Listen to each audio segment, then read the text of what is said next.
But yesterday, I realized just how far she's willing to go. For some background, I'm 31, a single mom to my son Gregory. We've been on our own since he was 2.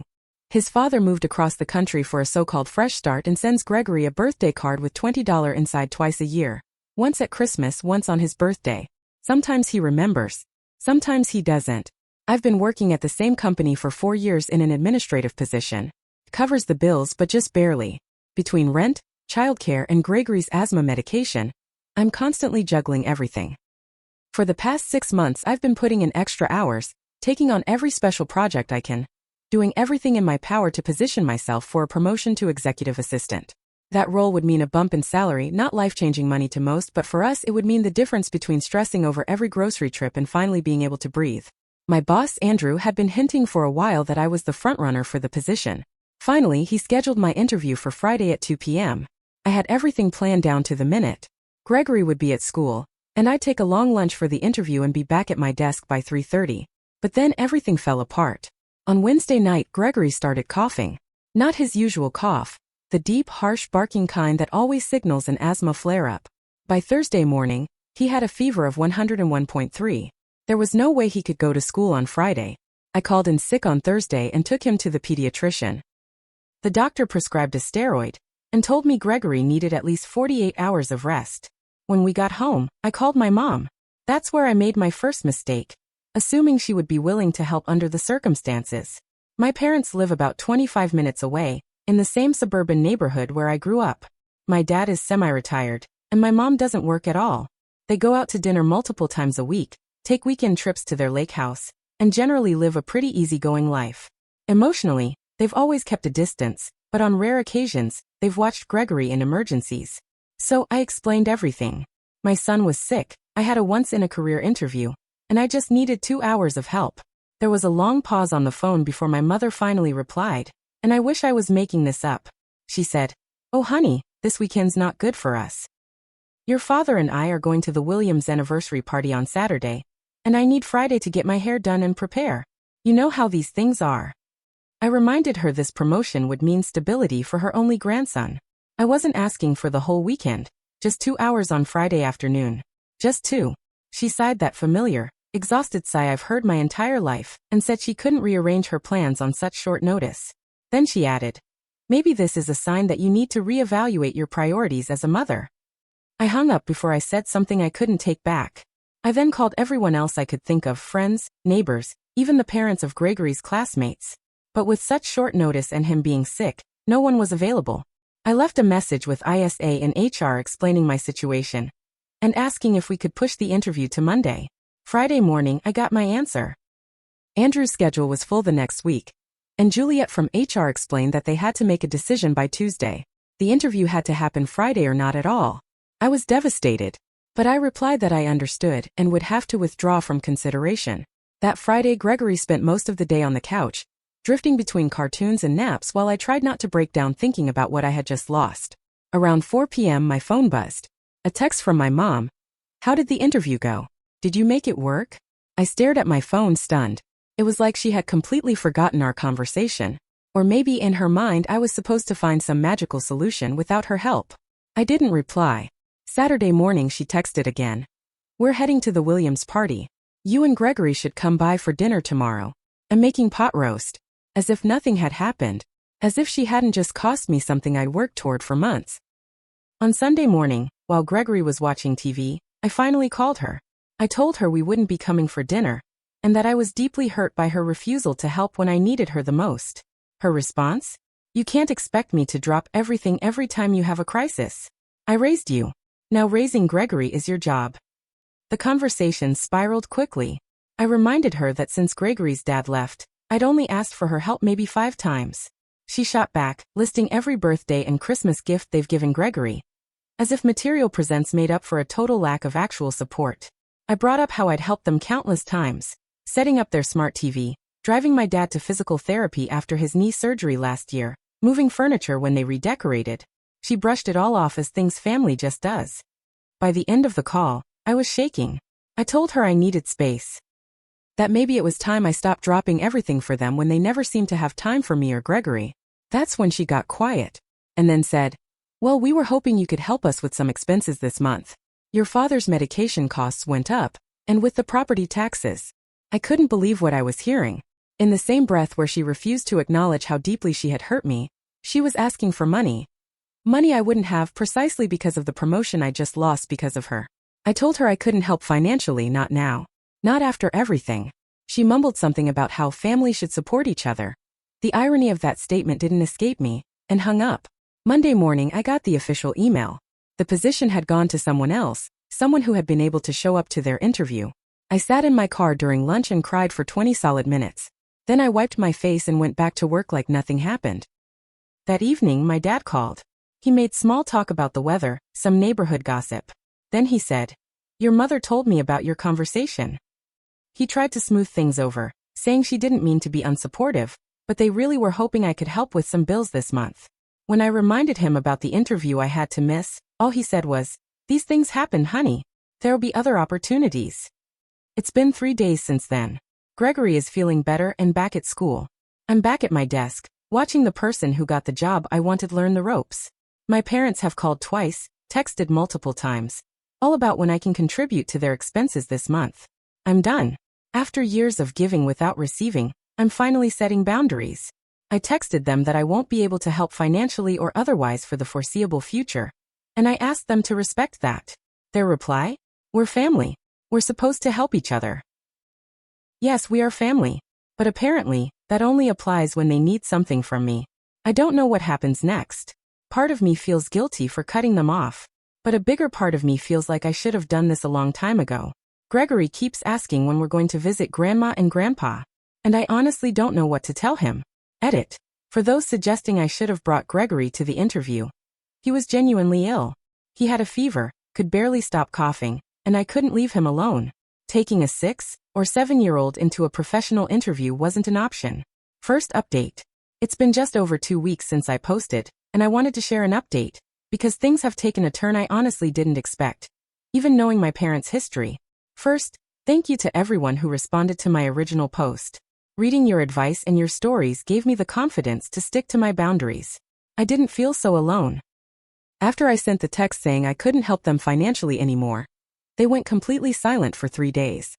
I started to wonder if maybe they were actually reflecting, or at least respecting my boundaries. That hope disappeared on Tuesday evening. I was making dinner for Gregory, just some boxed mac and cheese with cut-up hot dogs, his favorite comfort meal, when my phone buzzed.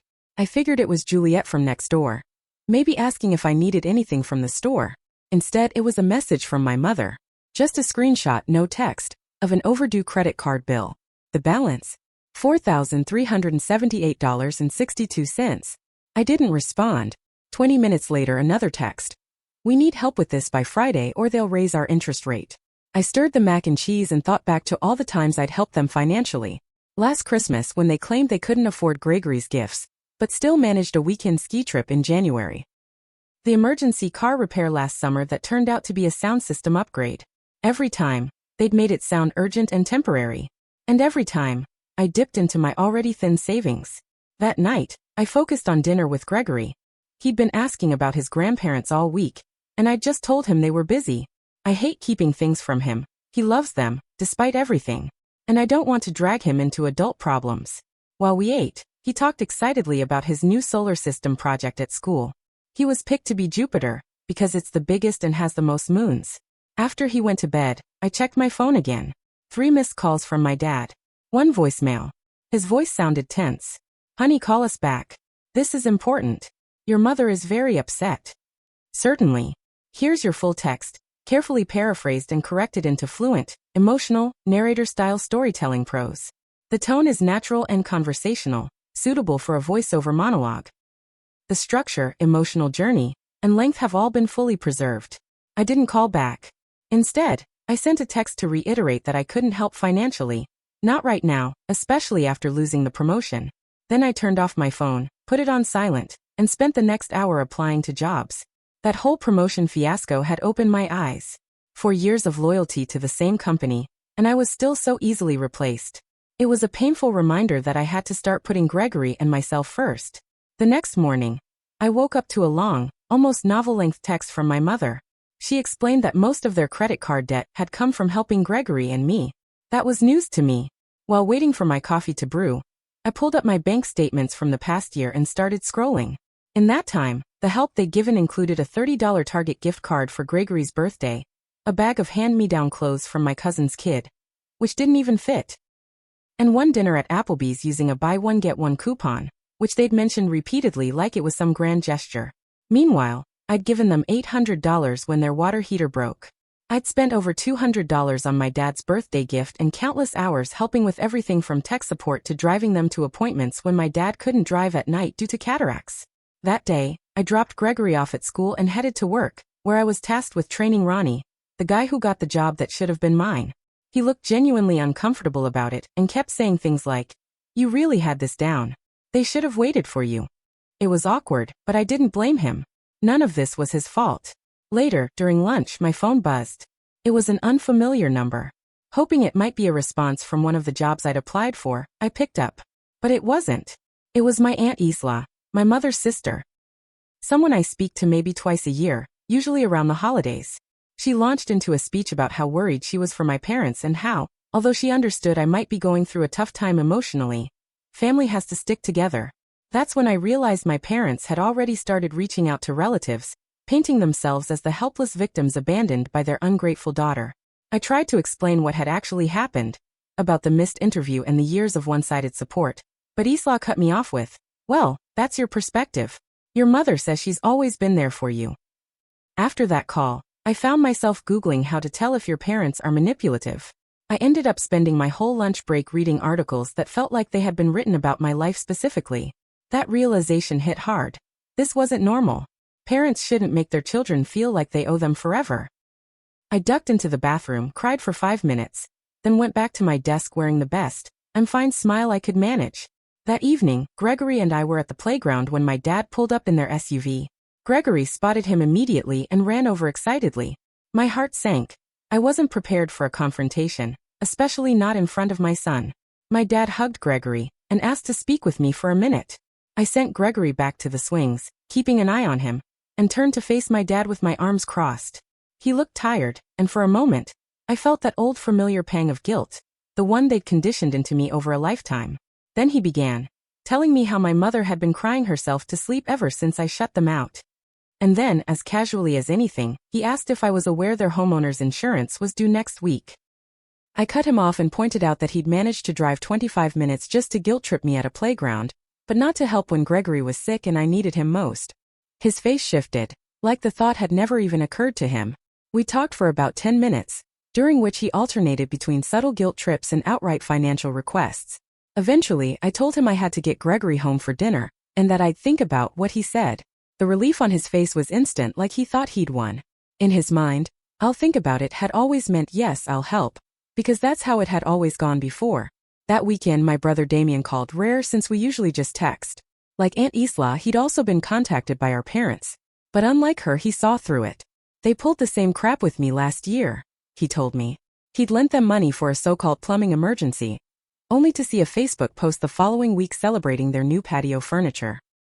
It was such a relief to know I wasn't imagining things. Damien and I agreed to keep each other in the loop about any future financial requests from them. On Monday, I finally got some good news. A message from one of the jobs I'd applied to. They wanted to schedule an interview. It was a similar role to what I have now, but with better pay and benefits. I set the interview for the following week and arranged childcare ahead of time. Juliet, my kind neighbor, had offered to help after she heard about the situation with my parents. That same afternoon, my mom texted again. "We're very disappointed in your attitude. Your father and I have always supported you, and this is how you repay us. We need to talk about this credit card bill." I didn't respond, but I did check their Facebook. There they were, at a nice restaurant with friends just that past weekend. My mom was in a new dress captioned, "Feeling fabulous in my birthday splurge." Tuesday night, while Gregory was asleep and I was folding laundry, someone knocked at the door. It was nearly 9 p.m. I checked through the peephole and saw my mother standing there. Her expression was a mix of anger and wounded pride. I opened the door but didn't invite her in. She launched right into a monologue about family obligations, and how she and my dad were in serious financial trouble because of all their unexpected expenses. When I asked for specifics, she got vague. She mentioned medical bills, though they're both on Medicare, and house repairs, despite the fact their home is newer than the apartment building I live in. She also complained about the rising cost of living. I stayed calm and told her once again that I couldn't help financially right now. She shifted tactics, asking if I could at least help them budget, because in her words I was so good with money. I saw right through it. She wasn't asking for help organizing their finances. She wanted me to look at the numbers, feel guilty, and then offer them money. I suggested they speak to a financial advisor at their bank or contact a credit counseling service. That's when her face changed. Her expression hardened. Then she said something that's been echoing in my mind ever since. I don't think you understand. We're your parents. We took care of you for 18 years. Now it's your turn to take care of us. I told her I had to check on Gregory and closed the door. Through the window, I watched her stand there for nearly a full minute before walking back to their car, where my dad sat waiting in the passenger seat. Yesterday, I received a group text from my mother addressed to me, Damien, and several extended family members. It included a link to a GoFundMe page titled, "Help 2 seniors stay in their home." The description was vague, mentioning medical issues and unexpected expenses, without providing any real details. The fundraising goal? $155,000. So far there were no donations. Damien called me right away. We were both speechless. Our parents own their home outright. It was paid off years ago. They receive income from my dad's pension and Social Security. They are not in danger of losing their home. This was manipulation taken to a new level. Neither Damien nor I have responded to the group text. But our aunt has already messaged me privately, asking why I'm not stepping up for our parents after everything they've done for me. I'm still trying to process all of this while preparing for my upcoming job interview. Gregory keeps asking why we haven't visited Grandma and Grandpa, and I'm running out of excuses. A part of me feels cold-hearted, but another part knows I'm finally standing up for myself after years of being taken advantage of. This morning I got an email from my dad with urgent, "Please read" in the subject line. The body simply read, "We need to talk face to face. It's about the house."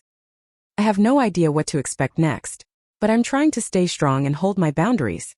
This upcoming interview feels like a possible turning point, a fresh start, a chance to finally move forward without the constant emotional and financial drain of supporting people who can't seem to be there for me when it truly matters. If anyone else has dealt with escalating demands after setting boundaries with family, I'd really appreciate any advice, especially on how to navigate this without completely burning bridges, for Gregory's sake. Edit. Thank you again for all the support. To answer a few common questions. No, I don't believe my parents are truly at risk of losing their house. And regarding Gregory's father, he pays the bare minimum in child support, just enough to cover Gregory's asthma medication. Second update. It's been 3 weeks since my last update, and I'm still trying to make sense of everything that's happened. I'm typing this from my phone at 1 a.m. because I can't sleep, so please forgive any typos.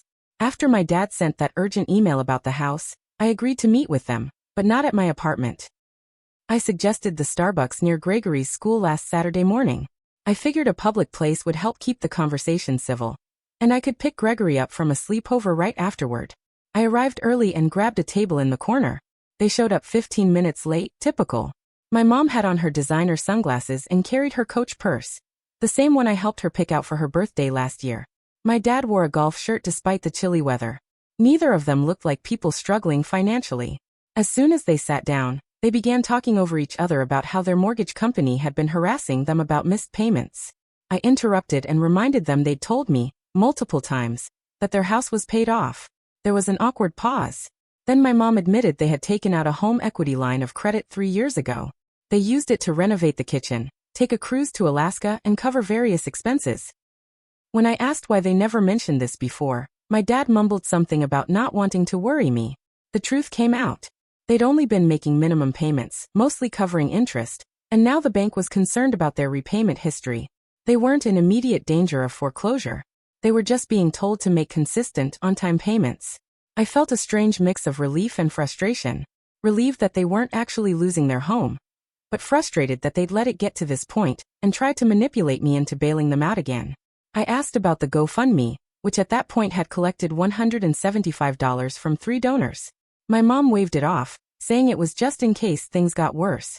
Again, I calmly explained that I couldn't help financially, especially not after everything I'd learned.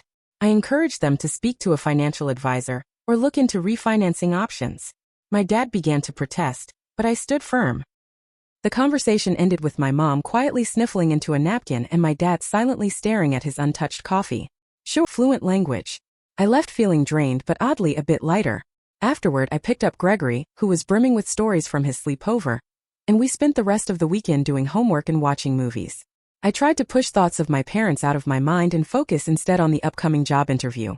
Surprisingly, the interview went well. The position was at a smaller company, but it offered better pay and more flexibility than my current one. The manager, Douglas, seemed genuinely interested in my experience. When I mentioned my childcare responsibilities, carefully avoiding any mention of the drama with my parents, he told me they even had a work-from-home policy for parents when kids were sick.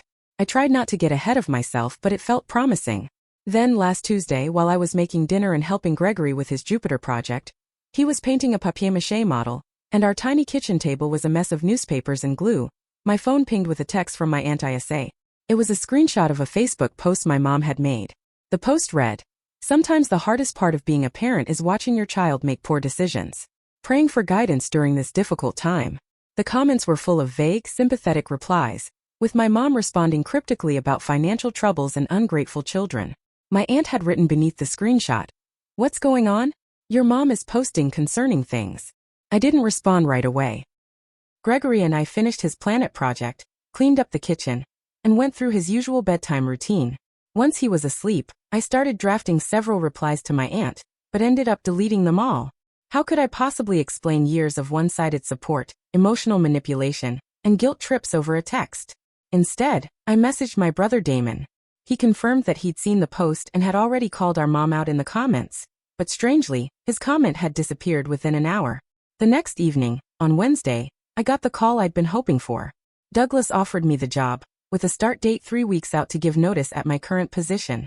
The salary was $2,000 more than I would have gotten with the promotion I'd been aiming for, and it came with better benefits, and most importantly, the flexibility I needed to care for Gregory. I accepted on the spot, a wave of relief washing over me. This felt like the fresh start we'd been waiting for. I picked Gregory up from after-school care, and took him out for ice cream to celebrate. As we sat at a little table, laughing and chatting, my phone rang. It was an unknown number. I almost ignored it, but something compelled me to answer. It was the manager of our apartment complex. She asked if my parents were authorized to enter my unit. Apparently, they had shown up claiming they needed to drop something off for Gregory, but had forgotten their key. My stomach sank. I had never given them a key, and they absolutely were not authorized to enter. I told the manager no, thanked her for checking, and immediately tried calling both of my parents. No answer from either. I rushed Gregory through the rest of his ice cream and drove home, my mind racing with worry about what they might be doing. When we pulled into the parking lot, their SUV was still there, parked in a visitor spot. I told Gregory to stay in the car with the doors locked, something I'd never had to do before, and promised I'd be right back. I tried calling them again as I made my way to the office, still no response. Ariana, the manager, looked visibly relieved to see me. She explained that my parents had grown increasingly insistent about getting into my apartment, claiming they had left medicine for Gregory inside. When she refused without my permission, they sat down in the lobby and said they'd wait. They'd been there for nearly 2 hours. I braced myself and went to the lobby. There they were, sitting with a small suitcase and my mom's oversized purse. They looked up as I entered. My mom immediately burst into tears. My dad stood and began explaining that there had been a misunderstanding with their mortgage company, and that their utilities had been shut off due to some clerical errors. They just needed a place to stay for a few days until things were sorted out. I stood there stunned. They had tried to talk their way into my apartment before I even got home, presumably to settle in before I had a chance to say no. I asked why they hadn't simply called me. My dad claimed their phones were about to be shut off too, so they wanted to tell me in person. Yet somehow, they'd managed to drive 25 minutes to my place and sit there for hours, rather than pick up the phone. I told them they couldn't stay with me. My apartment had just one bedroom that I shared with Gregory, and a pull-out couch in the living room that barely fit one adult. But more importantly, after everything that had happened, I wasn't comfortable letting them stay. I suggested they use the credit card they'd recently shown me or stay with Aunt Isa, who lived closer and had a guest room. My mom's tears quickly turned into anger. She accused me of abandoning them in their time of need, just like I had claimed they'd done to me. My dad started listing all the things they'd done for me growing up, paying for school lunches, buying clothes, taking me to doctor appointments. As if these basic parental responsibilities were acts of grand generosity. Gregory was still waiting in the car, so I had to wrap things up. I told them, clearly and firmly, that I would help them find other arrangements, but they couldn't stay with me. My mom grabbed her purse and stormed out. My dad lingered a moment longer, looking genuinely confused, like he couldn't comprehend why I wasn't backing down like I always had before. I spent the next hour making calls, first to my aunt who reluctantly agreed they could stay for a few days, then to my brother, who offered to come over and help if things escalated. And finally, I left a voicemail for my parents with Aunt Isa's address and phone number. Meanwhile, I tried to keep things normal for Gregory, who could tell something was off but didn't understand what. The next morning, my dad texted to say they were at my aunt's and would figure things out. I went to work, gave my notice, and focused on the positive changes ahead. When I picked up Gregory from school, he asked if Grandma and Grandpa were okay. I kept it simple. They were having some issues with their house and were staying with Aunt Isa for now. He seemed satisfied with that. On Friday afternoon, while finishing up paperwork at my desk, I got a notification from our building's resident portal. Someone had requested to be added to my apartment's approved visitor list, my parents. I declined it immediately and called the manager to reiterate that they were not to be given access under any circumstances. Ariana hesitated, then told me something troubling. My mom had already come by earlier, claiming she needed to drop off medication for Gregory. When reminded that they were not authorized to enter, she became argumentative, insisting that as Gregory's grandmother, she had rights. Ariana stood firm but warned me that my mom mentioned she'd be coming back Saturday, today, because she knew we'd be home. I thanked her and spent the rest of the workday distracted, running through every possible scenario in my head.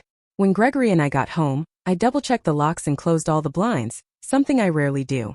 We ordered pizza and I tried to keep things lighthearted for Gregory's sake, suggesting we build a blanket fort and watch a movie inside it. Around 8 p.m., halfway through How to Train Your Dragon, popcorn scattered all over the fort. Someone knocked on the door. I knew who it was immediately.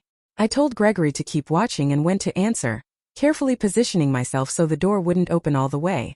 There they stood, my parents, with the same small suitcase as before, plus 2 additional bags. My dad smiled as if everything was fine and said they'd decided my apartment made more sense than my aunt's.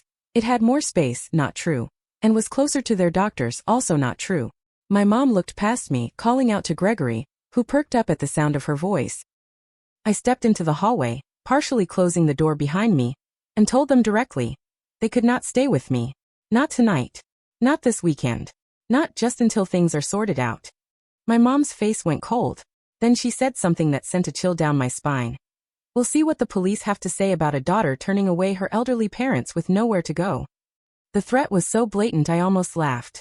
I calmly explained that, as fully capable adults with a working vehicle, a credit card and relatives willing to take them in, they were neither homeless nor elderly in any meaningful or vulnerable way.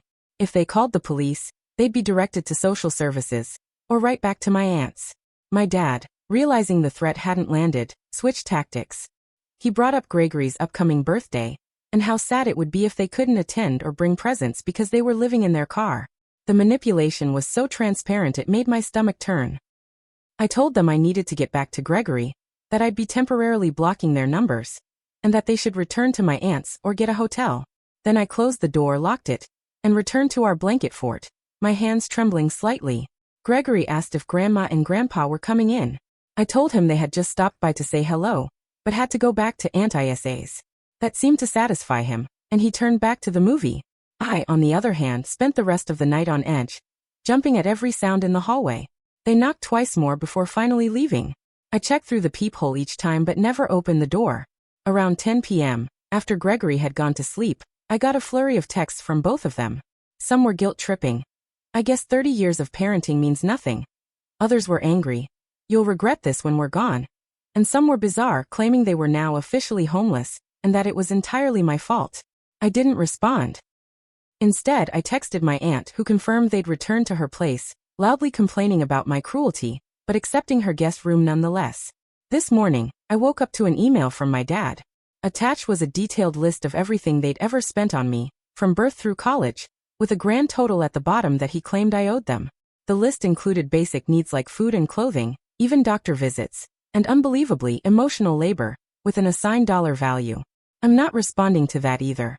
Instead, I took Gregory to the park, helped him with his homework, and tried to focus on our future and the opportunities that come with my new job. But I can't shake the worry.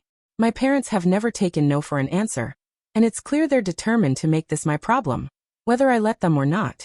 I didn't hear from my parents directly for almost 3 weeks. Instead, what my brother Damon called the family PR campaign began.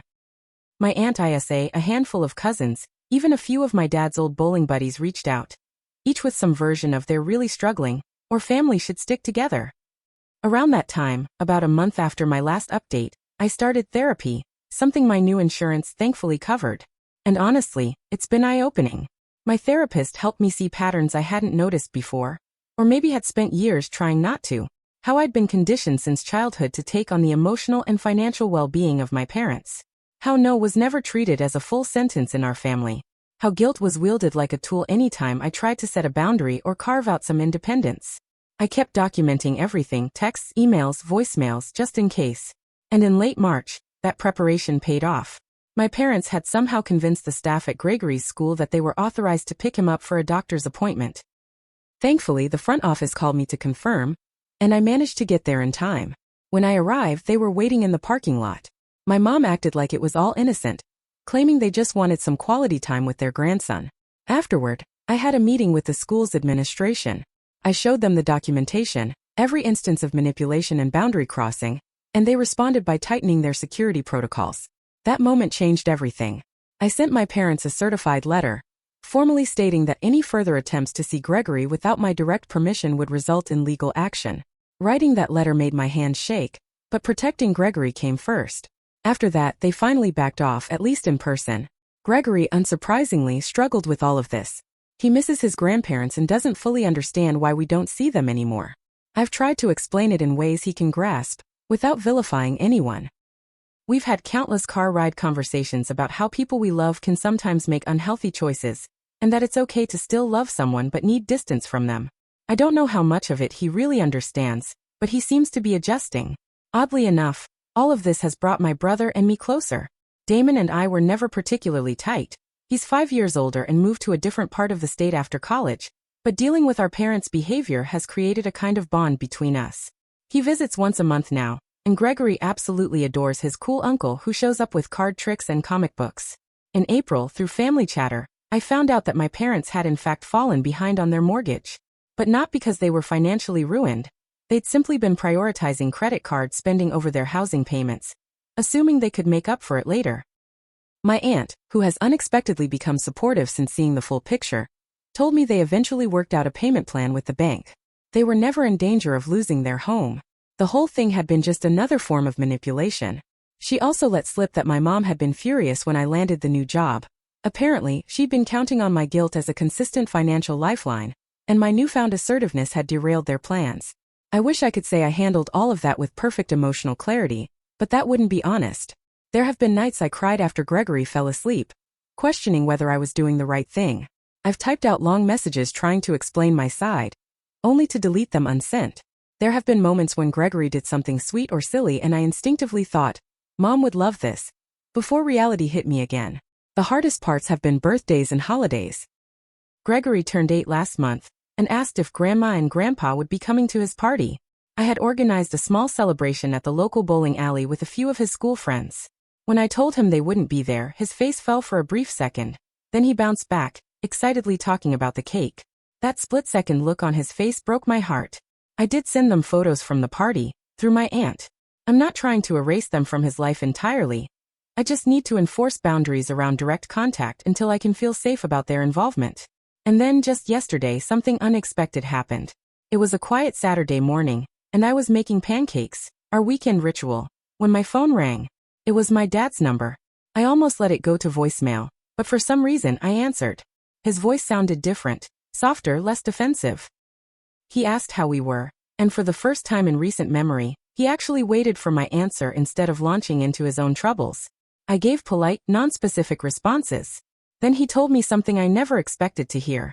My mom had started therapy. Apparently, after months of being shut out and unable to sway me, she had a minor health scare. Nothing serious, just high blood pressure that needed some medication tweaks, but her doctor had recommended therapy to help manage her stress. She'd been attending sessions for about 6 weeks, and according to my dad, her therapist had been helping her see some of her behavioral patterns more clearly. He said she was beginning to understand how her actions had driven me away. There was no grand apology, no teary-eyed monologue, just a quiet statement that she was working on herself and beginning to see things in a new light. Then my dad said they'd like to slowly rebuild a relationship on my terms. I told him I needed time to think about it, and again surprisingly, he accepted that without pushing. Before hanging up, he mentioned they'd set up automatic mortgage payments and were working with a financial advisor. It felt like he was trying to show me they were taking real steps toward stability. I don't know what to make of it yet. Therapy has taught me to be careful about old patterns resurfacing, but it's also helped me understand that relationships can evolve if both sides are genuinely committed to change. The question is whether this is sincere growth or just a more sophisticated manipulation. For now, I'm taking it one step at a time. I told my dad we could start with occasional emails, just updates about Gregory, photos, school news. No visites, no money, and absolutely no unsupervised contact. He agreed, which, again, felt like a shift. My therapist reminds me often, real change isn't about words. It's about consistent action over time. So I'm holding my boundaries, but allowing for cautious optimism. Life still isn't perfect. Our new apartment has this persistent dripping sound in the bathroom that the maintenance guy can't figure out. My car made a strange noise last week that I'm trying to ignore, because I don't want to know how much it might cost. Gregory still has nights where he wakes up scared and crawls into my bed at 2 a.m. And my job, while a huge improvement, still has its fair share of stress and office drama. But underneath all of that is something new, a feeling I'm still adjusting to. The sense that I'm finally steering my own life, instead of just constantly reacting to other people's crises. It's both exhilarating and terrifying. I don't know what the future holds with my parents. Maybe they're truly changing. Maybe this is just a different tactic. Either way, I'm no longer the person who will sacrifice her future, or her child's well-being, to meet their demands. To everyone who's offered advice, shared your own stories, or simply encouraged me along the way, thank you. Knowing I wasn't alone made more of a difference than I can ever express.